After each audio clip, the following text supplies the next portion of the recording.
विश्व एआई शिखर सम्मेलन में जहां एक तरफ भारत की प्रतिभा और बुद्धिमत्ता का शानदार प्रदर्शन देखने को मिला, तो दूसरी तरफ कांग्रेस की निम्नता और नग्नता का एक शर्मनाक प्रदर्शन देखने को मिला। जो कुछ कांग्रेस ने किया, यह सिर्फ एक राजनीति नहीं है। इसे सिर्फ नकारात्मक राजनीति कह के छोड़ा नहीं जा सकता।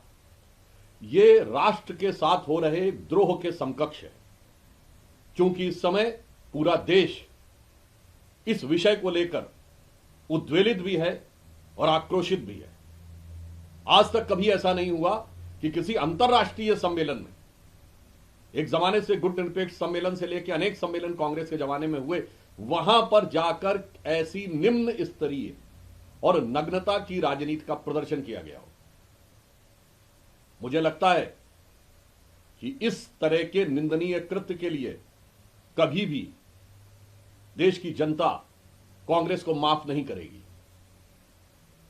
हो सकता है कांग्रेस के मन में यह रहा हो कि उनके दौरे हुकूमत में भारत की यही छवि थी कि यहां खाने के लाले पड़े हुए थे, पहनने के कपड़े नहीं थे, भारतीयों की अर्धनग्न तस्वीरें ही दिखाई जाती थीं। आज प्रधानमंत्री मोदी जी के नेतृत्व में जब विश्व की आधुनिकतम तकनीक एआई में भारत एक अग्रणी भूमिका लेता हुआ दिखाई पड़ रहा है, तो उन्हें बर्दाश्त ना हो रहा हो, और इसलिए उन्होंने पुनः अंतर्राष्ट्रीय मंच के ऊपर वही पुरानी भारत की अर्धनग्न तस्वीर दिखाने का निंदनीय और कुत्सित प्रयास किया है।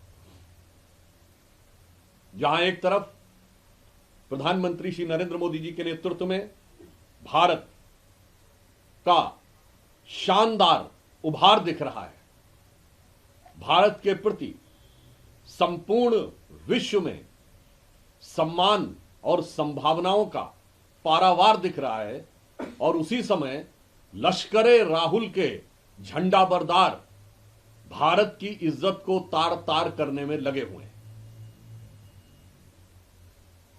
अभी तक राहुल गांधी जी विदेश में जाकर भारत के बारे में अपमानजनक, आपत्तिजनक और निंदनीय बयान देते थे। अब लश्करे राहुल के सिपाही, लश्करे राहुल के झंडाबरदार, लश्करे राहुल के फरमाबरदार अब भारत की धरती पर भी विदेशी मेहमानों के सामने भारत की छवि को खराब करने का प्रयास कर रहे हैं। मुझे लगता है